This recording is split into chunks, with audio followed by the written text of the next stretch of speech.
অবতীর্ণ করো আলাইনা আমাদের প্রতি মায়া দাতান দস্তরখানা মিনাস সামা আকাশ থেকে। আল্লাহ বলছেন যে হে ঈসা নবী তুমি দোয়া করলে দোয়া তো কবুল হয়ে গেছে, দস্তরখানা যাবে। এত দেশে নয় যে পঞ্চায়েতে কি আছে যাবে। তো সেই দিনটা তোমরা কি করবা? আমরা হলো স্যানিটাইজার দিয়ে হাত ধুয়ে বসে আছি, এলে খেতে লাগবো। আর আমরা ইন্ডিয়ান লোক খাবার ছাড়া কিন্তু বুঝিয়ে না। কোরআন বলে তা কোনো লানা ঈদা, হে খোদা তোমার যেদিন দস্তরখান আসবে ওই দিনটা আমরা ঈদ বলে ঘোষণা করব। এই আয়াতের ব্যাখ্যা দিতে গিয়ে পিওর সাফি পন্থের মুফাসসির আল্লামা আলাউদ্দিন বাগদাদি সাফি আলাইহি রাহমাতুল্লাহ ওয়া রিদওয়ান নিজের বিশ্ব ফেমাস তাফসীরের কিতাব তাফসীরে খাজিনে ব্যাখ্যা দিয়েছে যে এই আয়াতের মানে হলো আইনাত্তাখিযু ইয়াউমাল লাযী তানজিলু ফীহিল মাইদা ঈদান নুআযজিমুহু ওয়া নুসাল্লি ফীহি নাহনু ওয়া মাইয়াযিউ মিন বাদিনা। হে খোদা তোমার দস্তরখান যেদিন আসবে ওই দিনটাকে আমরা সম্মানীয় করব, ওই দিনটা আমরা তাহজিম করব, ওই দিনে আমরা নামাজ পড়ব।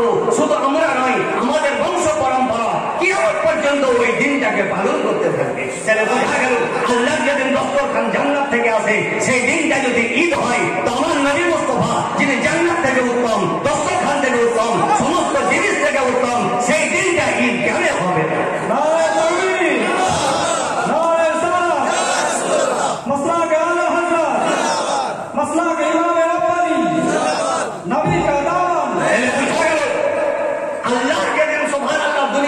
নিয়ামত অবতীর্ণ হয় সেই দিনটা ওলামার ফতোয়া অনুযায়ী নয়, কোরআন সুবহানাল্লাহ অনুযায়ী সেই দিনটা অন্য দিন হতে পারে না, সেই দিনটা ঈদ হয়।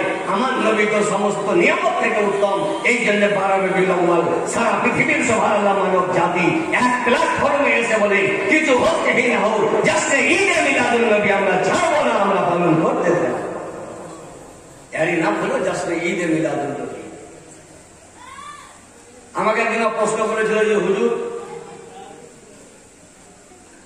আমরা শুনেছি শুক্রবারে, মানে ওরা শুক্রবারে শুনে আর আমাদের ওলামায়ে কেরাম মাদ্রাসায় পড়ি আলম হয়।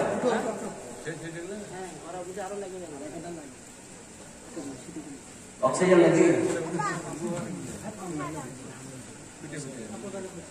তো হুজুর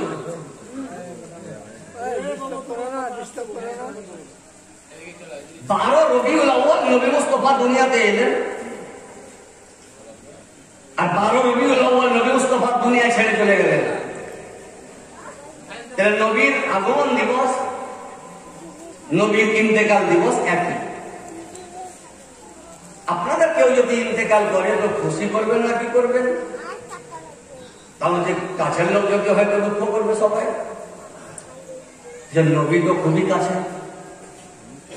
কোরআন বলে নবী আওলা বিল মুমিনিনা মিন আনফুসিহিম, নবী মুস্তাফা এত কাছে যে জানের থেকে বেশি কাছে মুমিন। সুবহানাল্লাহ। তো আপনারা খুশি কেন করেন? দুঃখ করা উচিত? আচ্ছা শোনো, এটা তো তোমার ফতোয়া।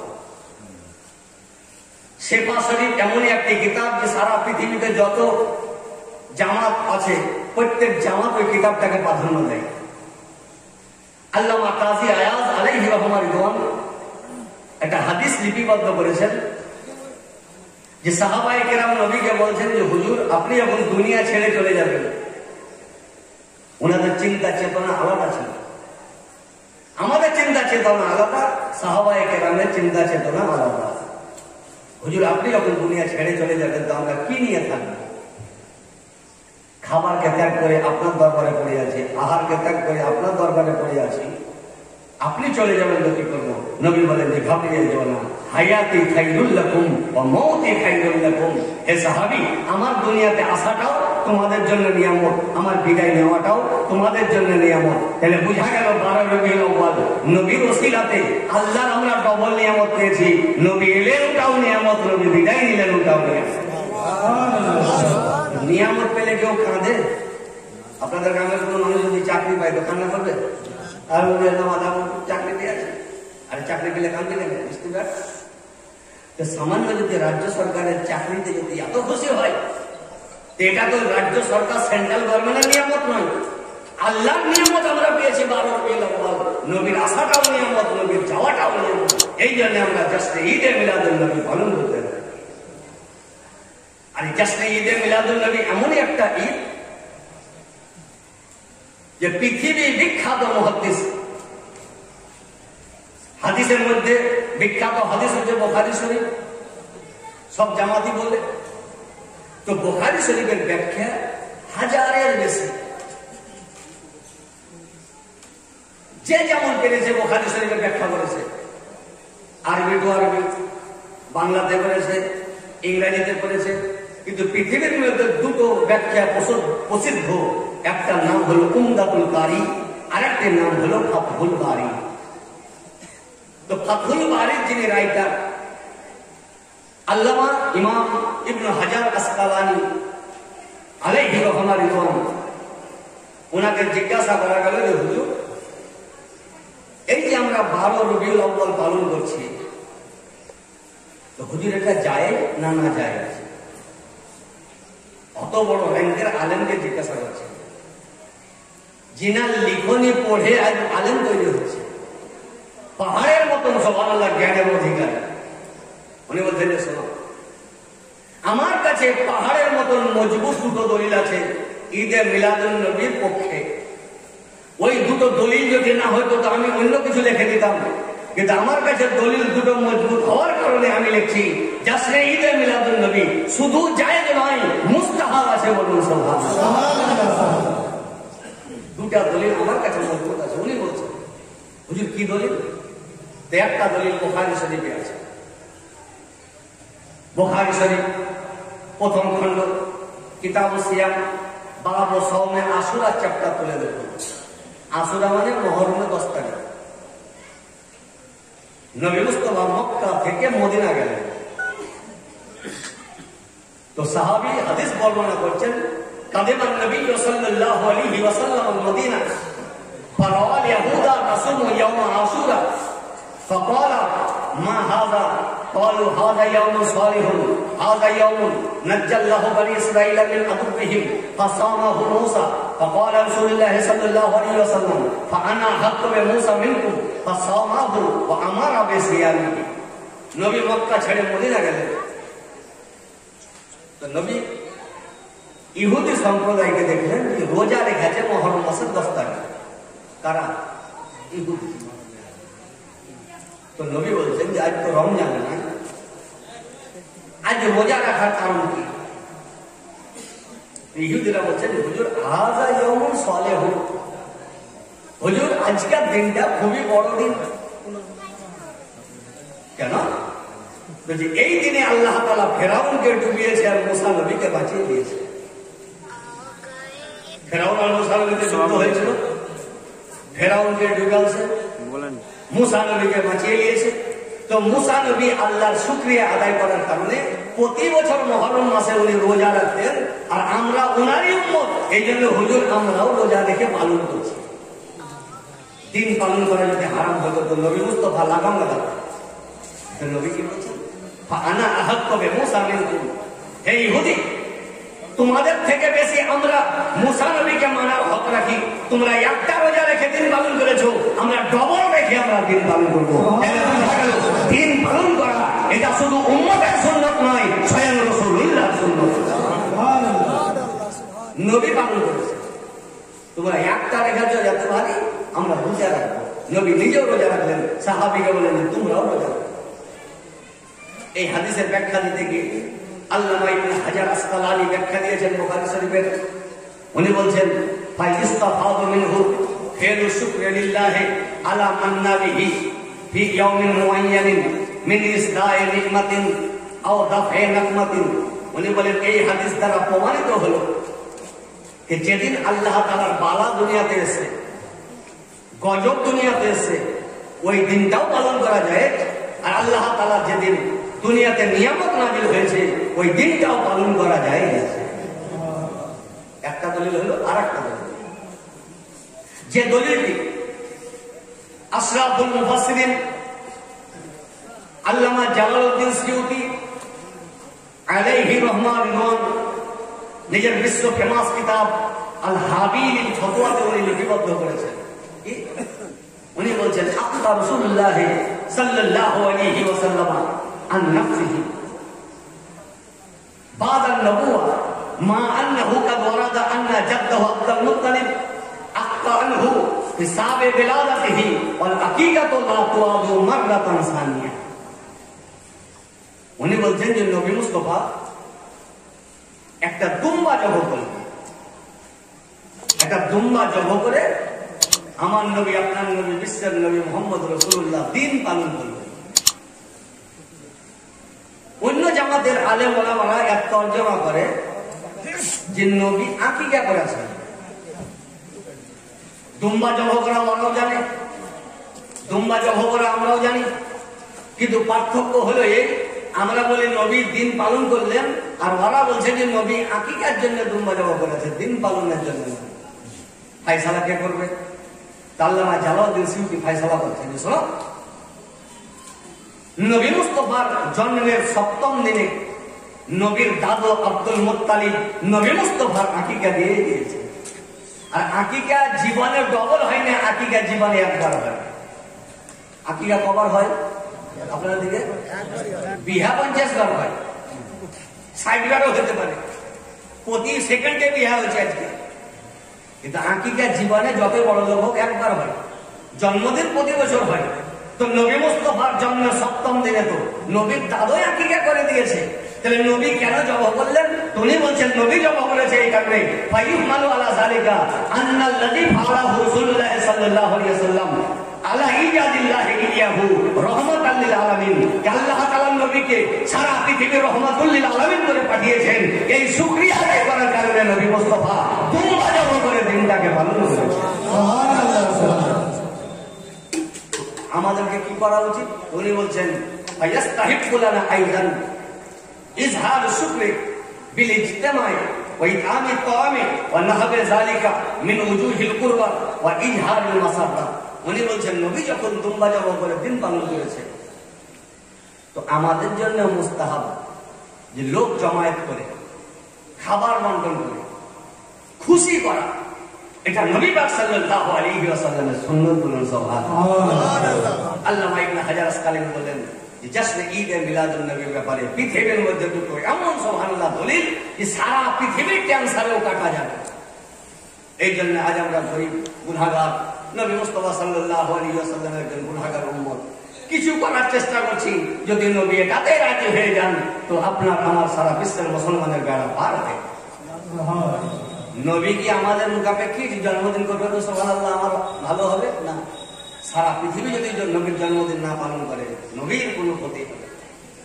এটা আমরা উম্মত, ইয়ারই ওসিলায় লোকে সুবহানাল্লাহ জান্নাতের হকদার হতে পারে। ভারতবর্ষের বিখ্যাত আল্লাহর ওলি, বিখ্যাত মুহাদ্দিস আল্লামা ওলিউল্লাহ মুহাদ্দিসে দেহলভী, আব্দুর রহিম মুহাদ্দিসে দেহলভী, উনি প্রতি বছর 12 রবিউল আউয়ালে দামি দামি সিরনির ওপরে উনি ফাতিহা পড়তেন। কোনো বছর বিরিয়ানি, কোনো বছর পায়েস, কোনো বছর মিষ্টি ইত্যাদি ইত্যাদি। 12 রবিউল আউয়াল। এক বছর অভাব অনটনের কারণে বাড়িতে কিছু নেই, কিনার ক্ষমতা নেই, তো বাড়িতে খুঁজে খুঁজে খুঁজে ছোলা পেল, ছোলা, বুট ছোলা। মন ভাঙা অবস্থা, হে খোদা, এই তোমার গুনাহগার বান্দা প্রতি বছর নবীর আগমনের খুশিতে হাজার হাজার টাকা খরচা করে সুবহানাল্লাহ ফাতিহা পড়েছি, কিন্তু এই বছর এমন অবস্থা যে ফাতিহা পড়ার আমার ক্ষমতা নেই। বাড়ির ছোলাকে ভেজে পাড়া প্রতিবেশী ছোট ছোট বাচ্চাকে বন্টন করছেন, বিতরণ করছেন নবীর জন্মদিনে খুশি। বিতরণ করতে করতে ওনার চোখ লেগে গেছে, ঘুম চলে এসেছে দুঃখে। উনি দেখছেন যে নবী মুস্তাফা সাল্লাল্লাহু আলাইহি ওয়াসাল্লাম সামনে হাজির হয়ে গেছে, আর ওই ছোলা হাতে লাওয়া চালাচ্ছে। হে নবী মুস্তাফা, বিরিয়ানি আমি ফাতিহা করেছি, আপনার দিদার হয়নি। আমি দামি দামি সুবহানাল্লাহ খাবার আয়োজন করেছিলাম, আপনার দিদার হয়নি। নবী মুস্তাফা বলে, শোনো, আমি বিরিয়ানির মুখাপেক্ষী নই, আমি পায়েসের মুখাপেক্ষী নই, আমি গরু জব করে আমার উপরে ফাতেহা করে আমি তারও মুখাপেক্ষী নাই। আমি সুবহানাল্লাহ, আমি এটা দেখছিলাম যে তোমার যখন ছিল তখনও তুমি আমাকে ভুলে যাওনি, আজকে তুমি নিঃস্ব হয়েছো, আজ তুমিও আমাকে ভুলে যাওনি। এই মহব্বতের কারণে আমি তোমাকে দেখা করার জন্য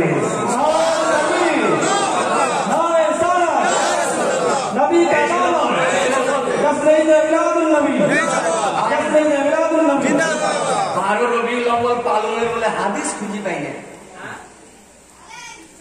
আরে মিজান পত্রিকাতে হাদিস পাবা, হাদিসের কিতাবে হাদিস পাওয়া যাবে। এখন ডাক্তারের চেম্বারে যেতে বলে যে বেনারসি শাড়ি পাওয়া যাবে না, তো হাসবে না? আরে বেনারসি শাড়ি যেতে হয়তো সুবহানাল্লাহ ভগবান বলে হাটে যেতে হবে, ডাক্তারের কাছে ডাক্তার করবে। সারা পৃথিবীটাই তো জাসনে ঈদে মিলাদুন নবী সাল্লাল্লাহু আলাইহি ওয়াসাল্লাম। হাদিস কোথায় খুঁজে বেড়াইছে? আসমান তৈরি তো নবীর জন্য, জমিন তো নবীর জন্য, সমুদ্রের ঢেউ তো নবীর জন্য, ফুলের খুশবু তো নবীর জন্য, পৃথিবী আবাদ করেছে আল্লাহ তাআলা তো শুধু নবীর জন্য। এর থেকে বড় দলিল আর কি হতো? আল্লামা আব্দুল হক মুহাদ্দিস দেহলভী, যিনারা প্রথম পিরিয়ডে আমাদের ভারতবর্ষের সর্বপ্রথম হাদিস ও কোরআনের প্রদীপ জ্বালিয়েছেন। আজ তো আল্লাহর রহমতে প্রত্যেক গ্রামে কম বেশি দু চারটে আলেম ওলামা আছে, কিন্তু তখন দিল্লির বুকে সর্বপ্রথম আল্লামা আব্দুল হক মুহাদ্দিস দেহলভী ওনাদের বংশধর হাদিসের আলো জ্বালিয়েছে। তো ওনার বিশ্ববিখ্যাত কিতাব আদ-দুররুল মুনাজ্জাম, ওই কিতাবে উনি একটা হাদিস লিপিবদ্ধ করেছেন, যে হাদিসটা কোন জামাতের মৌলবীর কাটার ক্ষমতা নাই। আমরা তো কাটবই না, যারা বিরোধিতা করে যে রবিউল আউয়াল মানা যাবে না, তারাও কাটতে পারবে না। কত মজবুত হাদিস! কি লেখছেন উনি? বলছেন আন ইবনে আব্বাস রাদিয়াল্লাহু আনহুমা কানা ইউহাদ্দিসু যাতা ইয়াউমিন ফি বাইতিহি ওয়া কায়া বিলাদাতিহি লিকাওমিন ফায়াতাবাশশারুনা ওয়া ইয়াহমাদুনা আল্লাহ ওয়া ইউসাল্লুনা আলান নবিয়্যি সাল্লাল্লাহু আলাইহি ওয়াসাল্লাম। ফাজা আন-নবী সাল্লাল্লাহু আলাইহি ওয়াসাল্লাম ক্বাল হাল্লাত লাকুম শাফাআ। হযরত ইবনে আব্বাস রাদিয়াল্লাহু আনহুমা নিজের বাড়িতে পাড়া প্রতিবেশীর লোককে ডেকে নবীর প্রশংসা করছে, আল্লাহর প্রশংসা করছে, নবীর উপরে দরুদ করছে। আর ওই রাস্তা দিয়ে নবী মুস্তাফা কোথাও যাচ্ছিলেন, থমকে দাঁড়িয়ে যে ব্যাপার কি, এই বাড়ি থেকে আমার উপরে দরুদের আওয়াজ আসছে, আমার প্রশংসা চলছে। তো বাড়ি গিয়ে দেখছে যে আমার জন্মদিন পালন করছে। বলুন সুবহানাল্লাহ। তার জন্মদিন পালন করা যদি হারাম হতো তো নবী নিষেধ করতেন, কি করছো খামোখা বেদাত। নবী কি বললেন? আজও হাদিসে লিপিবদ্ধ, কিয়ামতের সকাল পর্যন্ত থাকবে। নবী বলে হাল্লাত লাকুম শাফাআতি, হে সাহাবী, এই জিনিস করার কারণে আমার শাফাআত তোমাদের উপরে ওয়াজিব হয়ে গেছে। নবী মুস্তাফা সাল্লাল্লাহু আলাইহি ওয়াসাল্লাম ব্যক্তিগতভাবে একটা সাহাবীকে ফলো করে সারা পৃথিবীর মুসলমানের জন্য একটা রিজার্ভেশন চালু করে দিল যে যারা জাসরে ঈদে মিলাদুন নবী করবে তাদের উপরে আমার শাফাআত ওয়াজিব হয়ে গেছে। এর থেকে আর দলিল আমরা সুবহানাল্লাহ কোথায় খুঁজে বেড়াচ্ছি? আর একটা দলিল দিয়ে উক্ত আয়াতের উপরে কি বলবো, সেটা হবে এই যে আমরা লাইটিং ফাইটিং করছি, এতেও ব্যস্ত হুজুর খরচি তাই বলছে। কি বলছে? হুজুর খরচি, এই রাস্তা ঘাটে অমুক তমুক এই যে লাইটিং ফুজুল খরচি। শোন, তোমরা তো নিজেই ফুজুল খরচি, তো এগুলা ফুজুল খরচি তো বলবে, কারণ ওরা দুনিয়াতে এক্সট্রা ভিড় লাগাইতে আছে। যাদের ভিতরে নবীর মহব্বত নাই, ওদের দুনিয়াতে থাকে মানে ভিড় লাগা, ঠিক না বেটি? পৃথিবীর মধ্যে একজন নবী যিনি সারা পৃথিবীর বাদশাহ হয়ে এসেছিলেন, ওনার নাম সুলাইমান। কি নবী? সুলাইমান। আল্লামা ইসমাইল হাক্কি আলাইহি রাহমাতুল্লাহ নিজের বিশ্ব ফেমাস তাফসীরের কিতাব তাফসীর রুহুল বায়ানে উনি লিখছেন कि इन्ना सुलाइमान इब्न दाऊद अलैहिमा सलातु व तस्लीम बना मस्जिद बैतुल मक़दिस व बालगा फी तज़यीनिही हत्ता नसब अल किब्रित अल अहमर अला रासिल कुब्बा व काना अअज़्ज़ु মা ইউজাদু ফি যালিকাল ওয়াক্ত ওয়া কানা ইয়াদিউ ওয়া কানাতিল গাসসালাতু ইয়াগজিলনা ফি যাওইহি মিন মাসাফাতি 12 মাইলা।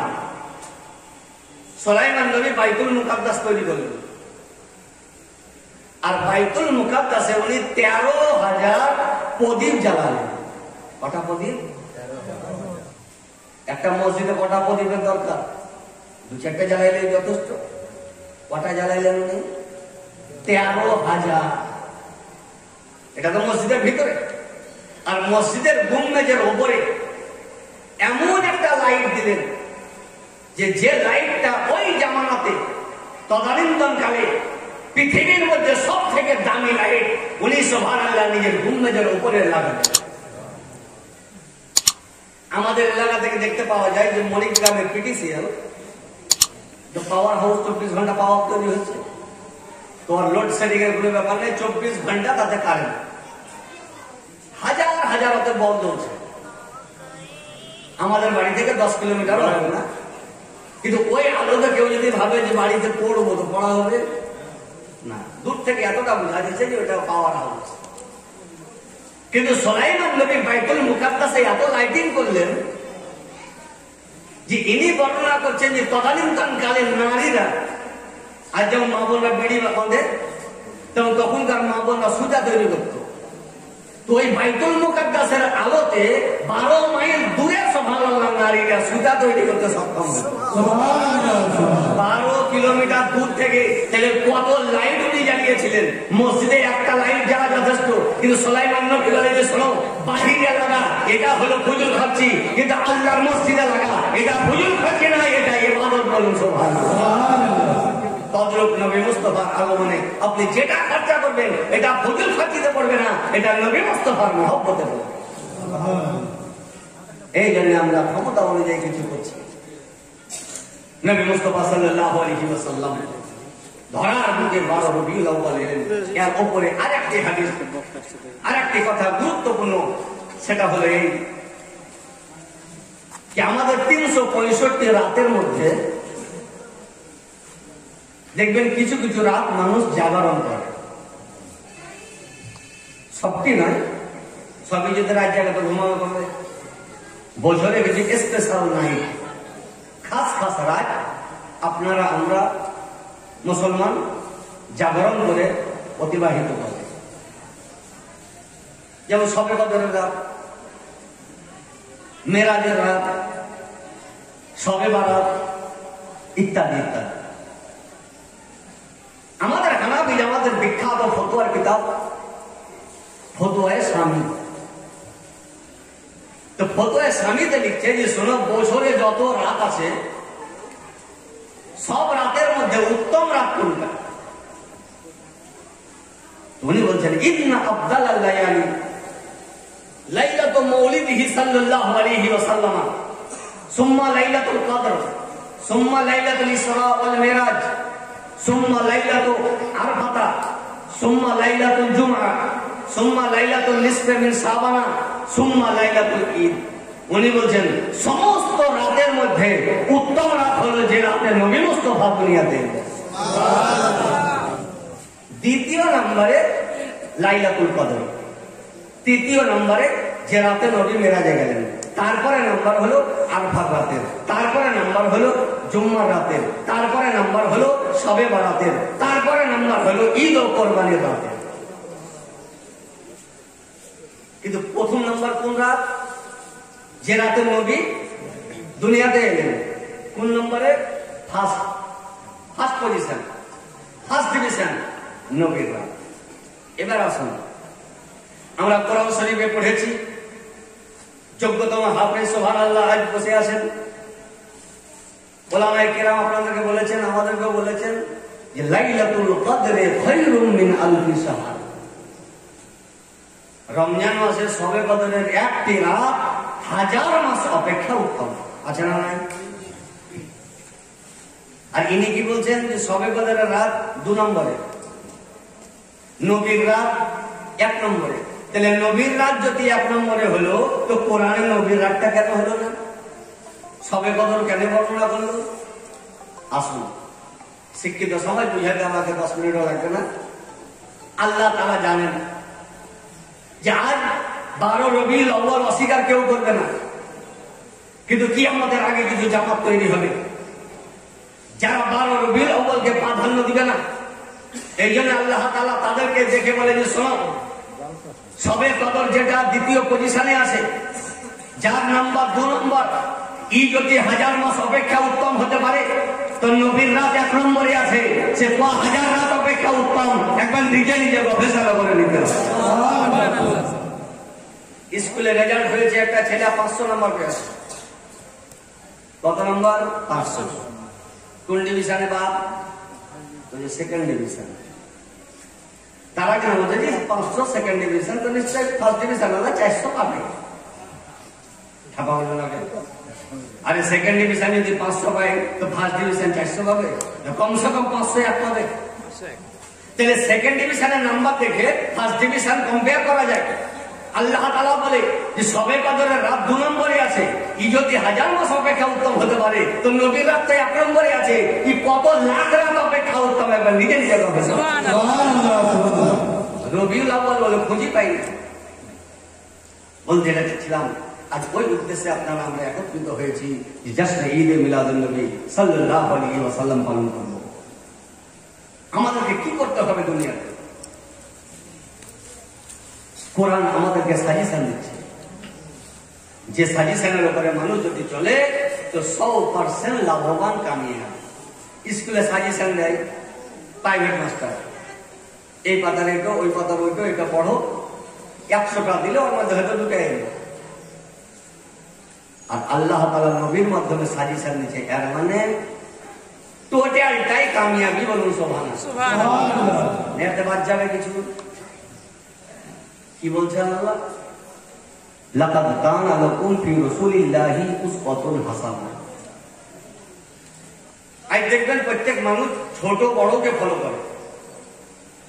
একটা ছেলে আসলে ভূমিষ্ঠ হইল আপনাদের মাদাপুরে, ওকে যদি আরবে রাখেন তো বিনা লেখাপড়াতেও আরবি বলতে সক্ষম হবে, ঠিক না ঠিক? ওই ছেলেটাকে যদি ইংল্যান্ডে রাখেন অটোমেটিক ইংরেজি বলবে। ওকে যদি ইউপিতে রাখেন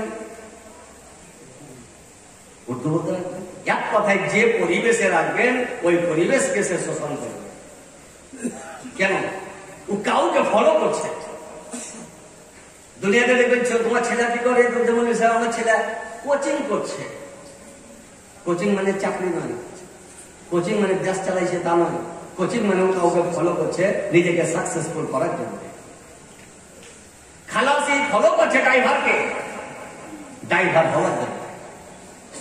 ক্রিকেটারটা কোচিং নেই, ক্রিকেটার হওয়ার জন্য। প্রথমে স্কুলে বেসিক চলবে, নিজেকে পোক্তা করার জন্য।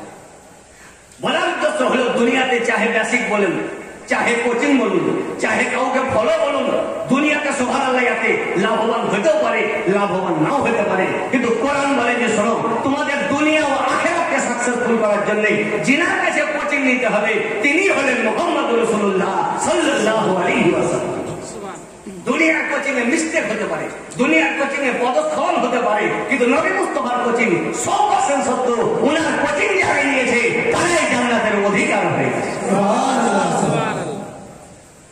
নবী মুস্তাফাকে ফলো করতে হবে।